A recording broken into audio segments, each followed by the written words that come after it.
Welcome to part 2 video of the 7 stones. Part 1లో Kaustubha stone గురించి చెప్పాం. ఒకవేళ చూడలేదా ఒకసారి విజిట్ చేయండి. నాగమణి. ఈ మణి నాగలోకానికి రాజు అయిన వాసుకి దగ్గర ఉంటుంది. ఈ ఫోటోలో కనిపిస్తున్న ఆమె పేరు ఉలిపి. ఈమె నాగలోక రాజు అయిన వాసుకి కూతురు. ఈమె అర్జునుడి భార్య కూడా.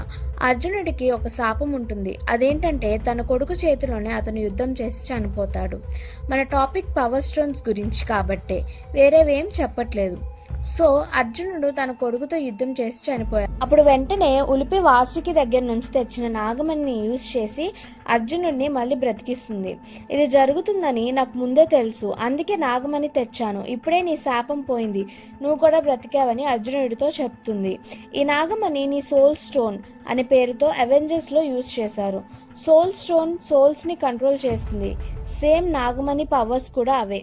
నాగమణిని ఒకసారి యూజ్ చేస్తే మళ్ళీ అది నాగలోకానికి ఆటోమేటిక్గా వెళ్ళిపోతుంది. మళ్ళీ ఎవరైనా సాధిస్తే కానీ దాన్ని ఉపయోగించలేరు. అశ్వత్థామ మణి.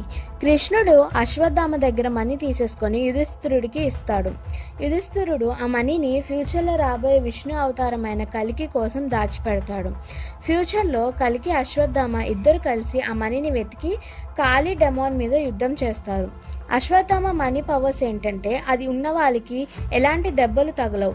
ఎంత పవర్ఫుల్ వెపన్స్తో అటాక్ చేసినా ఏం కాదు. హెల్త్ అండ్ ఇమ్మోర్టల్ పవర్ ఇస్తుంది. అందుకే ఈ మణి కోసం కలికి వెతుకుతూ ఉన్నాడు. సేమ్ ఇదే పవర్స్తో హ్యారీ పాటర్లో స్కారియస్ స్టోన్ అని ఉంది. మన బుక్స్లో థౌజండ్స్ ఆఫ్ ఇయర్స్ బ్యాక్ ఉన్న పవర్ స్టోన్స్ని మనకంటే ఎక్కువ హాలీవుడ్ వాళ్ళు యూజ్ చేస్తున్నారు. ఆఫ్ కోర్స్ అలాంటి సినిమాలు మన డైరెక్టర్స్ తీస్తే ఫ్లాప్ చేస్తామనుకో, అది వేరే విషయం. సరే, దీంతో 7 స్టోన్స్లో 3 స్టోన్స్ గురించి చెప్పాం. మిగతా 4 స్టోన్స్ గురించి నెక్స్ట్ వీడియోస్లో తెలుసుకుందాం.